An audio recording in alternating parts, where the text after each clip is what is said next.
እሺ ዶክ ይኸውልህ ታካሚዎች እያጋጠሙኝ ነውና ከዚህ በፊት ከብዙ ሰዎች ጋር ግንኙነት ያደርጋሉ ነገር ግን ምልክት ስለሌላቸው እንዴት አባለዘር ትሉናላችሁ የሚሉ አሉ እና እነኚህ ሰዎች አንደኛ ምልክት የሌላቸው ታካሚዎች እንዳሉ እንዲረዱት ሁለተኛ ደግሞ መቼ ቼክ ማድረግ አለባቸው የሚሉትን ነገሮች ግንዛቤ መፍጠር አለብንና ስለዚህ ሆነ ነገር እንበላቸው እስቲ በጣም እቺ ነገር እንዳልከው እኔም እያጋጠመኝ ነው ስፔሻሊ ሰዎች ፕሮሰስ ያደርጉ ሲሉ ሲመረመር ይገኛል ስፔሻሊ ሲፊሊስ ምንላት ትደብቃለህ መጀመሪያ ላይ ትንሽ ቁስል ነገር ያያሉ እሷ ህመም የላትም በራሷ አጠፋለች ግን ውስጥ ለውስጥ የተሰራጨ ስለሆነ በቃ ምንም ነገር እንደሌለባቸው ነው የሚያውቁት ሲመረመር ግን አክቹዋል ፖዚቲቭ ሆናል እንዴት ይላል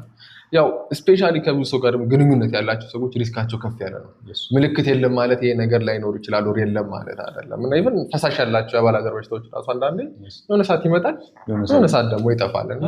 ስፔሻሊ እንደዚህ አይነት አክቲቪቲ ካላችሁ ከብዙ ሰው ጋር ግንኙነት እንደዚህ ካላችሁ በየ6 ወሩ ቼክ ማድረጉ ይመከራል ሌላ ደግሞ ያው የመህጎቹን እና ዝም ብላችሁ ጠቅልላችሁ ፋርማሲ ትንሽ የምልክት ስታዩ ሄዳችሁ ፋርማሲ ገዝታችሁ ጸጥ አለልኝ አትበሉ እንደዚህ አይነት ፕራክቲስ ካላችሁ በተቻላችሁ አቅም በየ6 ወሩ እየሄዳችሁ ቼክ ማድረጋችሁ እንዳትረሱ አደራችሁ ይሄን ነገር ለማስገንዘብ ነው ከውስጥ እየበላችሁ ነው ከውስጥ ሌላ ችግር እየፈጠረ ነው የሚሄደው እቺን ነገር ጠንቀቅ እንድትሉባት ነው ይመቻችሁ